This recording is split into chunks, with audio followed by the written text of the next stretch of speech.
भारत माता की। भारत माता की।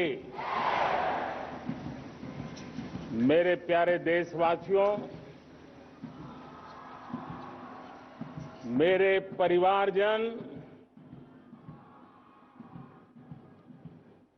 आज वो शुभ घड़ी है जब हम देश के लिए मर मिटने वाले, देश की आजादी के लिए अपना जीवन समर्पित करने वाले, आजीवन संघर्ष करने वाले, फांसी के तख्त पर चढ़कर के भारत मां की जय के नारे लगाने वाले अनगिनत आजादी के दीवानों को नमन करने का ये पर्व है, उनका पुण्य स्मरण करने का पर्व है। आजादी के दीवानों ने आज हमें आजादी के इस पर्व में स्वतंत्रता की सांस लेने के लिए सौभाग्य दिया है। यह देश उनका ऋणी है। ऐसे हर महापुरुष के प्रति हम अपना श्रद्धा भाव व्यक्त करते हैं। मेरे प्यारे देशवासियों, आज जो महानुभाव राष्ट्र रक्षा के लिए और राष्ट्र निर्माण के लिए पूरी लगन से, पूरी प्रतिबद्धता के साथ देश की रक्षा भी कर रहे हैं, देश को नई ऊंचाई पर ले जाने का प्रयास भी कर रहे हैं। चाहे वो हमारा किसान हो, हमारा जवान हो, हमारे नौजवानों का हौसला हो, हमारी माताओं बहनों का योगदान हो, दलित हो, पीड़ित हो, शोषित हो, वंचित हो, अभावों के बीच भी स्वतंत्रता के प्रति उसकी निष्ठा, लोकतंत्र के प्रति उसकी श्रद्धा, ये पूरे विश्व के लिए एक प्रेरक घटना है। मैं आज ऐसे सभी को आदरपूर्वक नमन करता हूं। प्यारे देशवासियों, इस वर्ष और पिछले कुछ वर्षों से प्राकृतिक आपदा के कारण हम सबकी चिंता बढ़ती चली जा रही है। प्राकृतिक आपदा में अनेक लोगों ने अपने परिवारजन खोए हैं, संपत्ति खोई है, राष्ट्र ने भी पारावार नुकसान भोगा है। मैं आज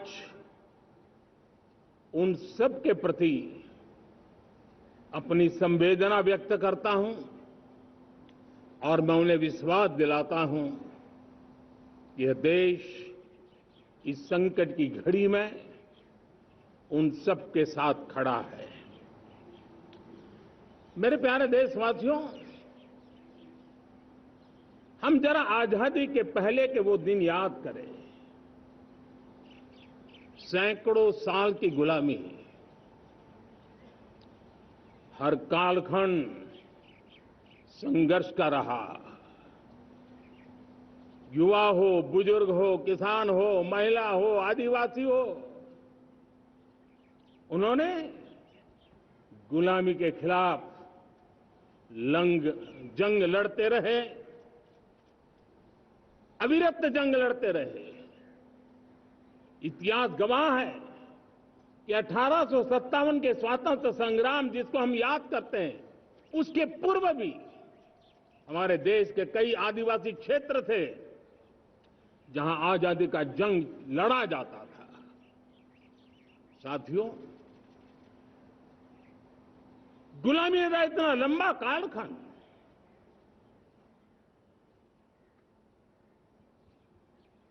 जुल्मी शासक,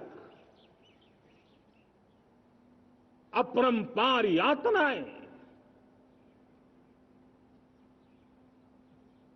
सामान्य से सामान्य मानवीयों का विश्वास तोड़ने की हर तरकीब है। उसके बावजूद भी उस समय की जनसंख्या के हिसाब से करीब 40 करोड़ देशवासी आजादी के पूर्व 40 करोड़ देशवासियों ने वो जज्बा दिखाया, वो सामर्थ्य दिखाया, वो एक सपना लेकर के चले, एक संकल्प लेकर के चलते रहे, जूझते रहे। एक ही स्वर था, वंदे मातरम। एक ही सपना था, भारत की आजादी का। 40 करोड़ देशवासियों ने, और हमें गर्व है कि हमारी रगों में उन्हीं का खून है। वो हमारे पूर्वज थे। सिर्फ 40 करोड़ लोगों ने दुनिया की महासत्ता को उखाड़ करके फेंक दिया था, गुलामी की जंजीरों को तोड़ दिया था। अगर हमारे पूर्वज, जिनका खून हमारी रगों में है, आज हम तो 140 करोड़ है। अगर 40 करोड़ गुलामी की बेड़ियों को तोड़ सकते हैं, अगर 40 करोड़ आजादी के सपने को पूर्ण कर सकते हैं, आजादी लेकर के रह सकते हैं, तो 140 करोड़ देश के मेरे नागरिक, 140 करोड़ मेरे परिवारजन अगर संकल्प लेकर के चल पड़ते हैं, एक दिशा निर्धारित करके चल पड़ते हैं, कदम से कदम मिलाकर, कंधे से कंधा मिलाकर अगर चल पड़ते हैं, तो चुनौतियां कितनी भी क्यों ना हो, अभाव की मात्रा कितनी ही तीव्र क्यों ना हो, संसाधनों के लिए जूझने की नौबत हो तो भी हर चुनौती को पार करते हुए हम समृद्ध भारत बना सकते हैं। हम 2047 विकसित भारत का लक्ष्य प्राप्त कर सकते हैं। अगर 40 करोड़ देशवासी अपने पुरुषार्थ से, अपने समर्पण से, अपने त्याग से, अपने बलिदान से आजादी दे सकते हैं, आजाद भारत बना सकते हैं, तो 140 करोड़ देशवासी उसी भाव से समृद्ध भारत भी बना सकते हैं। साथियों, वो एक समय था जब लोग देश के लिए मरने के लिए प्रतिबद्ध थे और आजादी मिली थी। आज ये समय है देश के लिए जीने की प्रतिबद्धता का। अगर देश के लिए मरने की प्रतिबद्धता आजादी दिला सकती है, तो देश के लिए जीने की प्रतिबद्धता समृद्ध भारत भी बना सकती है।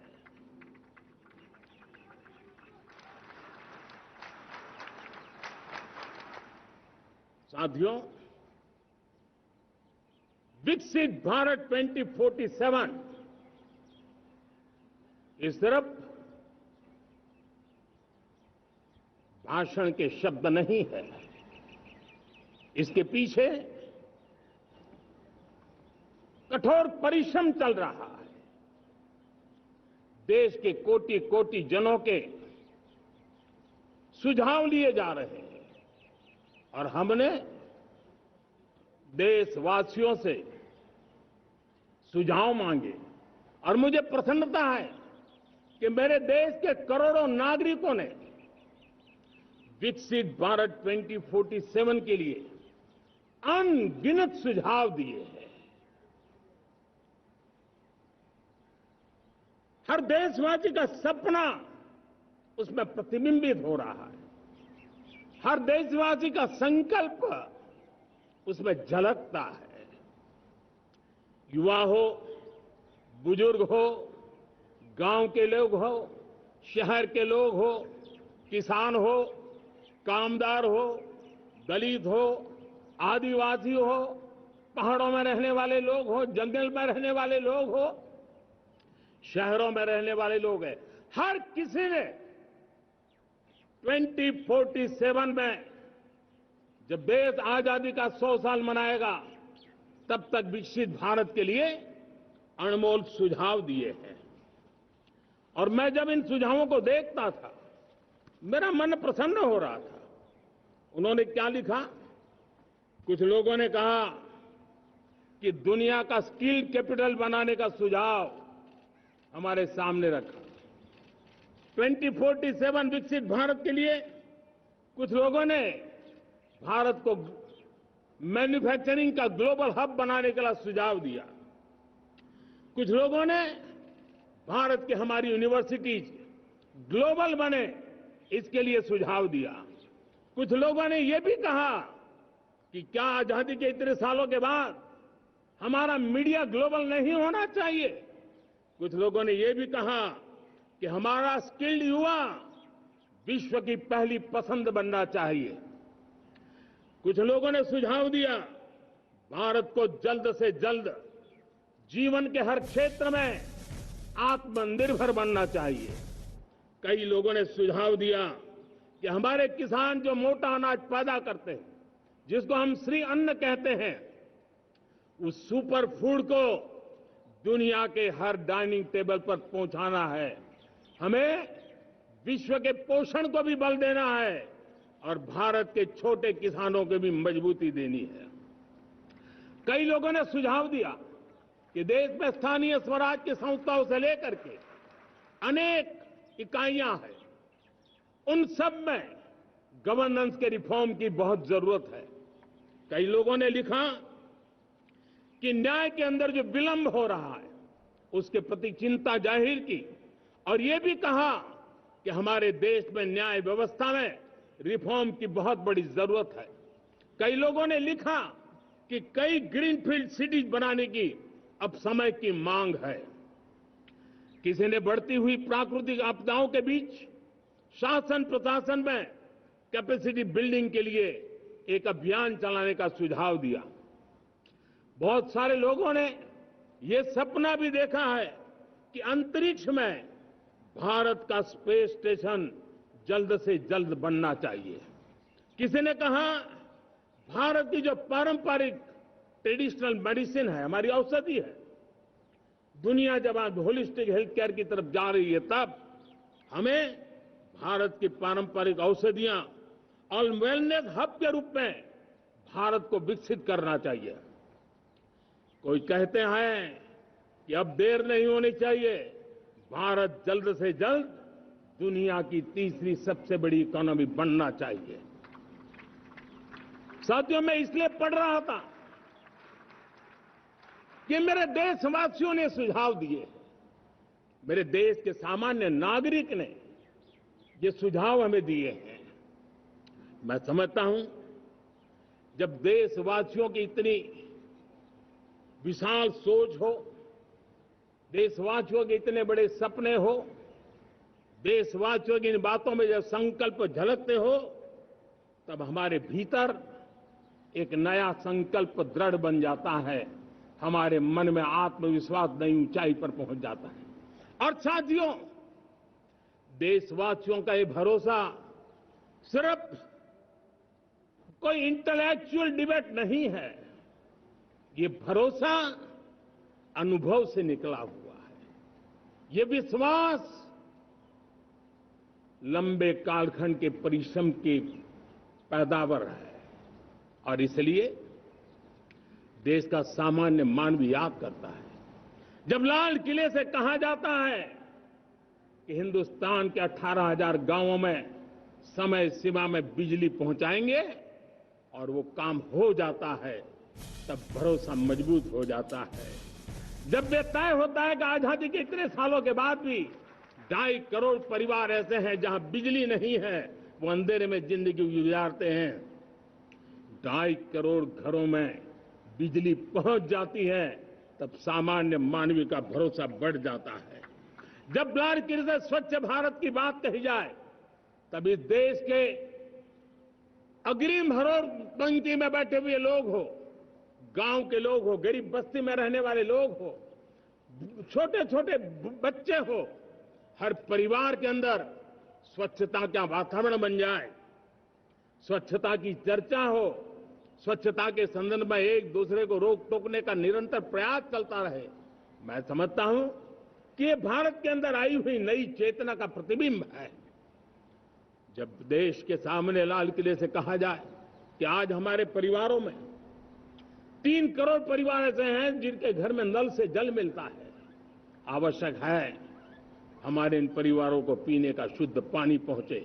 जल जीवन मिशन के तहत इतने कम समय में नए 12 करोड़ परिवारों को जल जीवन मिशन के तहत नल से जल पहुंच रहा है। आज 15 करोड़ परिवार इसके लाभार्थी बन चुके हैं। हमारे कौन लोग वंचित थे इन व्यवस्थाओं से, कौन पीछे रह गए थे? समाज के अग्रिम पंक्ति के लोग इसके लिए अभाव में नहीं जीते थे। मेरे दलित, मेरे पीड़ित, मेरे शोषित, मेरे आदिवासी भाई बहन, मेरे गरीब भाई बहन, मेरे झुग्गी झोपड़ी में जिंदगी गुजारने वाले लोग, वही तो इन चीजों के अभाव में जी रहे थे। हमने अनेक ऐसे प्राथमिक आवश्यकताओं की पूर्ति के लिए जो प्रयास किया और उसका परिणाम हमारे इन सारे समाज के बंधुओं को मिला है। हमने वोकल फॉर लोकल का मंत्र दिया। आज मुझे खुशी है कि वोकल फॉर लोकल ने अर्थतंत्र के लिए एक नया मंत्र बन गया है। हर डिस्ट्रिक्ट अपनी पैदावार के लिए गर्व करने लगा है। 1 डिस्ट्रिक्ट 1 प्रोडक्ट का माहौल बना है। अब 1 डिस्ट्रिक्ट 1 प्रोडक्ट को 1 डिस्ट्रिक्ट का 1 प्रोडक्ट एक्सपोर्ट कैसे हो, उस दिशा में हर जिले सोचने लगे हैं। रिन्यूएबल एनर्जी का संकल्प लिया था। G20 समूह के देशों ने जितना किया है उससे ज्यादा भारत ने किया है, और भारत ने ऊर्जा के क्षेत्र में आत्मनिर्भर बनने के लिए, ग्लोबल वार्मिंग की चिंताओं से मुक्ति पाने के लिए हमने काम किया है। साथियों, देश गर्व करता है आज जब फिनटेक की सफलता को लेकर पूरा विश्व भारत से कुछ सीखना समझना चाहता है, तब हमारा गर्व और बढ़ जाता है। साथियों, हम कैसे भूल सकते हैं कोरोना के वो संकट काल। विश्व में सबसे तेज गति से करोड़ों लोगों को वैक्सीनेशन का काम हमारे इसी देशों में हुआ। यही देश हैं जो कभी आतताई आतंकवादी हमें आकर के मार के चले जाते थे। जब देश की सेना सर्जिकल स्ट्राइक करती है, जब देश की सेना एयर स्ट्राइक करती है, तो देश के नौजवानों का सीना ऊंचा हो जाता है, तन जाता है, गर्व से भर जाता है। और यही बातें हैं जो आज 140 करोड़ देशवासियों का मन गर्व से भरा हुआ है, आत्मविश्वास से भरा हुआ है। साथियों, इन सारी बातों के लिए एक सुविचारित प्रयास हुआ है। रिफॉर्म की परंपरा को सामर्थ्य दिया गया है, नक्कर तरीकों के, नक्कर लक्ष्य को लेकर के। और जब राजनीतिक नेतृत्व की संकल्प शक्ति हो, दृढ़ विश्वास हो, जब सरकारी मशीनरी उसको लागू करने के लिए समर्पण भाव से जुट जाती है, और जब देश के हर नागरिक उस सपने को पूरा करने के लिए, जन भागीदारी करने के लिए, जन आंदोलन बनाने के लिए आगे आता है, तब हमें निश्चित परिणाम मिलता ही रहता है। मेरे प्यारे देशवासियों, हम ये न भूलें कि देश उस परिस्थितियों से भी दशकों तक भी आजादी के बाद समय बिताया है, जब होती है, चलती है, अरे यार ये तो चलेगा, अरे हमें क्या मेहनत करने की जरूरत है, अरे मामला है अगली पीढ़ी दिखेगी, अरे हमको मौका मिला है यार, मौज कर लो, आगे वाला आगे का जाने, हमें क्या कर रहा है, हम अपना समय निकाल दें, अरे नया करने जाओगे कोई बवाल उठ जाए। पता नहीं क्यों देश में एक स्टेटस को का माहौल बन गया था। जो है उसी से गुजारा कर लो, यही का माहौल बन गया था। और लोग तो कहते हैं अरे भाई छोड़ो, अब कुछ होने वाला नहीं है, चलो, ऐसा ही मन बन गया था। हमें इस मानसिकता को तोड़ना था, हमें विश्वास से भरना था, और हमने उस दिशा में प्रयास किया। कई लोग तो कहते थे अरे भाई अगली पीढ़ी के लिए काम हम अभी से क्यों करें, हम तो आज का देखें। लेकिन देश का सामान्य नागरिक ये नहीं चाहता, वो बदलाव के इंतजार में था, वो बदलाव चाहता था, उसकी ललक थी, लेकिन उसके सपनों को किसी ने तवज्जो नहीं दी, उसकी आशा आकांक्षाओं को अपेक्षाओं को तवज्जो नहीं दी गई, और उसके कारण वो मुसीबतों को झेलते हुए गुजारा करता रहा, वो रिफॉर्म्स का इंतजार करता रहा। हमें जिम्मेदारी दी गई और हमने बड़े रिफॉर्म्स जमीन पर उतारे। गरीब हो, मिडिल क्लास हो, हमारे वंचित लोग हो, हमारी बढ़ती जाती शहरी आबादी हो, हमारे नौजवानों के सपने हो, संकल्प हो, आकांक्षाएं हो, उनके जीवन में बदलाव लाने के लिए रिफॉर्म का मार्ग हमने चुना। और मैं देशवासियों को विश्वास दिलाना चाहता हूं, रिफॉर्म के प्रति हमारी जो प्रतिबद्धता है वो पिंक पेपर के एडिटोरियल के लिए सीमित नहीं है। हमारे रिफॉर्म्स की ये प्रतिबद्धता है, वो 4 दिन की वाहवाही के लिए नहीं है। हमारी रिफॉर्म्स की प्रक्रिया किसी मजबूरी में नहीं है, देश को मजबूती देने के इरादे से है। और इसलिए मैं आज कह सकता हूं, रिफॉर्म का हमारा मार्ग एक प्रकार से ग्रोथ की ब्लूप्रिंट बनी हुई है। ये हमारा रिफॉर्म, ये ग्रोथ, ये बदलाव, ये सिर्फ डिबेट क्लब के लिए, इंटेलेक्चुअल सोसाइटी के लिए, एक्सपर्ट लोगों के लिए सिर्फ चर्चा का विषय नहीं है। साथियों, हमने राजनीतिक मजबूरी के कारण नहीं किया है। हम जो कुछ भी कर रहे हैं वो राजनीति का भागा गुणा करके नहीं सोचते हैं। हमारा एक ही संकल्प होता है, नेशन फर्स्ट, नेशन फर्स्ट, राष्ट्रहित सुप्रीम, ये मेरा भारत महान बने, इसी संकल्प को लेकर के हम कदम उठाते हैं। साथियों, जब रिफॉर्म की बात आती है, एक लंबा परिवेश है। अगर मैं उसकी चर्चा में चला जाऊंगा तो शायद घंटों निकल जाएंगे, लेकिन मैं छोटा सा उदाहरण देना चाहता हूं। बैंकिंग क्षेत्र में जो रिफॉर्म हुआ, आप सोचिए बैंकिंग क्षेत्र का क्या हाल था। न विकास होता था, न विस्तार होता था, न विश्वास बढ़ता था। इतना ही नहीं, जिस प्रकार की कारनामे चले उसके कारण हमारे बैंक संकटों से गुजर रहे थे। हमने बैंकिंग सेक्टर को मजबूत बनाने के लिए अनेकविध रिफॉर्म्स किए, और आज उसका कारण हमारी बैंक विश्व में जो इन्हीं गुनी मजबूत बैंकें हैं, उसमें भारतीय बैंकों ने अपना स्थान बनाया है। और जब बैंक मजबूत होती है ना, तब फॉर्मल इकोनॉमी की ताकत भी बढ़ती है। जब बैंक की व्यवस्था बन जाती है, तब सामान्य खास करके मध्यम वर्ग के परिवार की जो रिक्वायरमेंट होती है, उसको पूरा करने की सबसे बड़ी ताकत बैंकिंग सेक्टर में होती है। अगर उसको होम लोन चाहिए, उसको व्हीकल का लोन चाहिए, मेरे किसान को ट्रैक्टर के लिए लोन चाहिए, मेरे नौजवानों को स्टार्टअप के लिए लोन चाहिए, मेरे नौजवानों को कभी पढ़ने के लिए, एजुकेशन के लिए लोन चाहिए, किसी को विदेश जाने के लिए लोन चाहिए, ये सारी बातें उसे संभव होती है। मुझे तो खुशी है कि मेरे पशुपालक भी, मेरे मछली पालन करने वाले भाई बहन भी आज बैंकों से लाभ ले रहे हैं। मुझे खुशी है मेरे रेहड़ी पटरी वाले लाखों भाई बहन आज बैंक से साथ जुड़ करके अपनी नई ऊंचाइयों को प्राप्त कर रहे हैं और विकास की दिशा में वो भागीदार बन रहे हैं। हमारे एमएसएमई, हमारे लघु उद्योग के लिए तो बैंक एक सबसे बड़ी सहायक होती है। उसको रोजमर्रा पैसों की जरूरत होती है अपने नित्य मर्जी पर प्रगति के लिए, और उस काम को हमारी मजबूत बैंकों के कारण संभव हुआ है।